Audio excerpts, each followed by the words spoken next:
I arrived here a day earlier because I had a chance to play in Manchester a couple of days before, and amazing because I could come and I could play also an extra surprise set and on the lake, which is a beautiful spot, especially for the day. And I really didn't know what to expect, but I heard a lot of good things, and it's actually an incredible place. It's like the thing it is the most amazing thing here is I think the setup, the spot, because it's a private house, it's a private land that is turned into a festival for not too big, and this is one of the great things of this place. Yeah, absolutely. Your secret set that happened yesterday, was that spontaneous, or did you know that you were going to do a secret set? When they knew that I was coming here and I was available also to play the day before, I said, let's do a secret set, and I was okay, let's do it. Like, actually, that's how the best things happen normally. I don't know, it's because like I never planned the sets before. I mean, being a very eclectic DJ, I mean, I pretty much like to play everything from disco to house, down tempo, reggae, dub, techno, whatever. Like I never planned the sets. Like, for sure it's gonna be more energetic because I see that here there is a lot of energy in pretty much everywhere, and also the stage where I'm playing, it looks like a demanding energy. So that's going to be my approach. Great. And then so you've got a DJ Kicks coming out soon. The first 2 disc DJ Kicks. Can you tell us about the mixes, or the mix, and how you went about structuring them? Well, it was a long process. Like, probably I was 6 months delayed in delivering the mixes, just because I wanted to do something that I really, really, really wanted to be, for me, perfect. First CD is much more like a listening kind of mix. I wanted to explore my background. I wanted to explore everything I grew up with, and then all the music that introduced me to electronic music. So I'm talking about IDM, like Warp Records, Paul, like all Alvanotto, more experimental kind of electronic music, not dance music in a way. And this is what I grew up with. I have to say that I got into dance floor music very late in my musical growth. So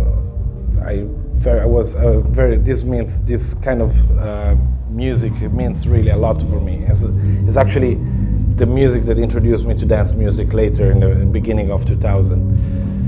The second one is much more dance floor oriented, where I also explore my background, especially of the last 15 years. And there is a lot of new and old things, and some edits and some new tracks that I worked on. And this is actually a mix that is much more closer for what I play when I play. I didn't want to put like new upcoming tracks, because I think the DJ Kicks has to be timeless mix. So I wanted to really explore a wide range of periods and genres, keeping the same groove and being in a dance floor mood. And that's how I play. Not necessarily I play like only the new unreleased tracks or the last news. I like to go back and forth in time a lot. And that's how I did the second CD as well. Right. So yeah, you're saying it takes you through your musical background and how the mix has played a big role in the music that you played a big role for you personally. But then you also said online, I saw that it embodies your idea about the future. Can you expand what you mean by that? I think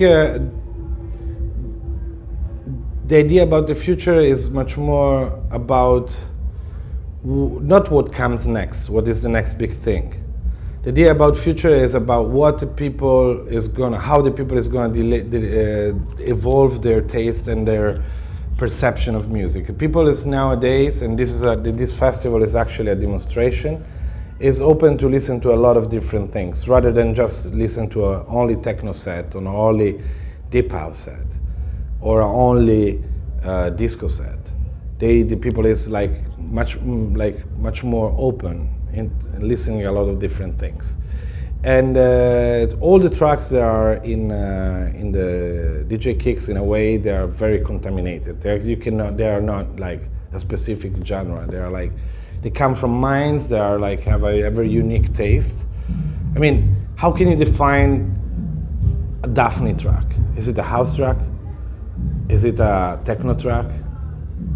It's a Daphne track. That's. I think the future is based. I think the introduction to the future is based that you don't have to. You have to take away the mindset where you think about genres and subgenres. You have to think about artists and specific subjective characters, and this is what I like about the evolution in the future. Festivals are much more diverse now. Festival where the people have the possibility to explore different kind of music and different kind of personalities, artist-wise, is Gottwood, for example, is very important. And this is how I think is where the future is going. So earlier this year you put together a gigantic 571 Spotify playlist entitled Road Trip. How many tracks? 571. I didn't even have the time to count them. I assume you support the streaming sites like Spotify and Apple Music. Yeah, that's the future. The people is, unfortunately, but there's nothing we can do about it. The people is buying less music and is listening to, but it's listening on the other side is listening to a wider range of music. So I think the platforms that allow you to explore and to know, to learn, and to listen to playlists like this. And also Spotify, they have an algorithm that helps you search for new music, is actually a beautiful thing, especially for young generation. We completely lost, I think the new generation completely lost the use of listening a full album. Because when I was a kid, I was buying, I don't know, the Cure album, Pornography, for example. And I was listening from the beginning to the end of side A and the beginning to the end of side B. And it was around 45 minutes albums. Nowadays, I think the average kid or young person listen to one track from the album and then one track from another album, and they lose the perception of the whole complete opera. And this is something unfortunate, but at the same time is something that is we cannot avoid. And I think the new way of listening to music is going from creating a path through different genres, like what the people like, and this helps you to explore much more music. Internet now helps people to access much more music than before. Before it was expensive. You had to listen to good radios to explore new music, for example. Talking life and death, what do you look for when selecting the releases that get signed to a label, and do you choose each one? Life and Death is a label that since day zero never had a specific idea on what the future would be. That we just look after something that for us is fresh, new, beautiful, and not necessarily has to be a dance floor track or a dance floor monster.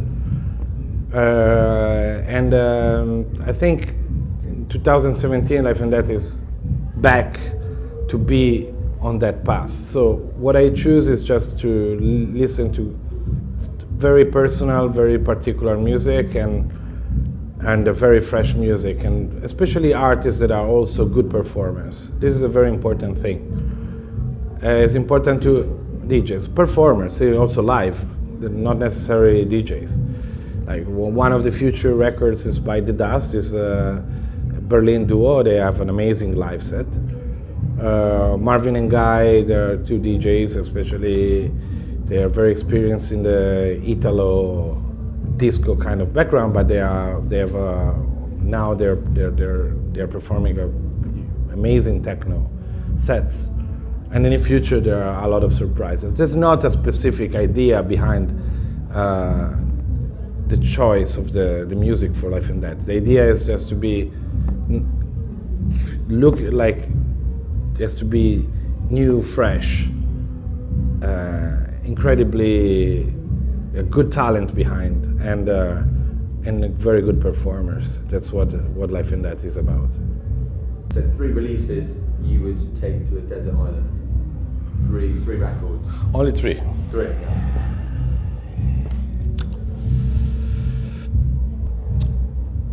Pet Sounds, Beach Boys.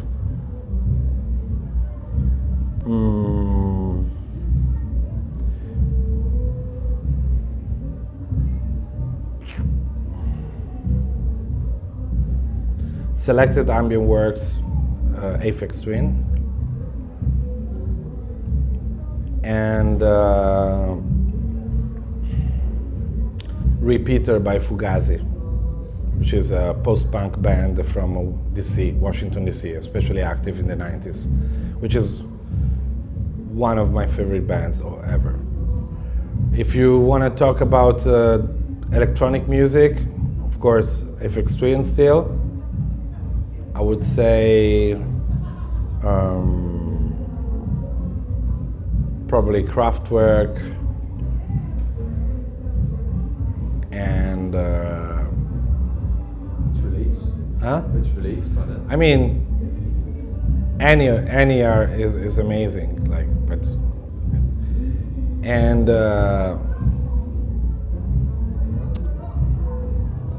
it's a difficult question because 3 records it's not so much, but like, of course, if you're like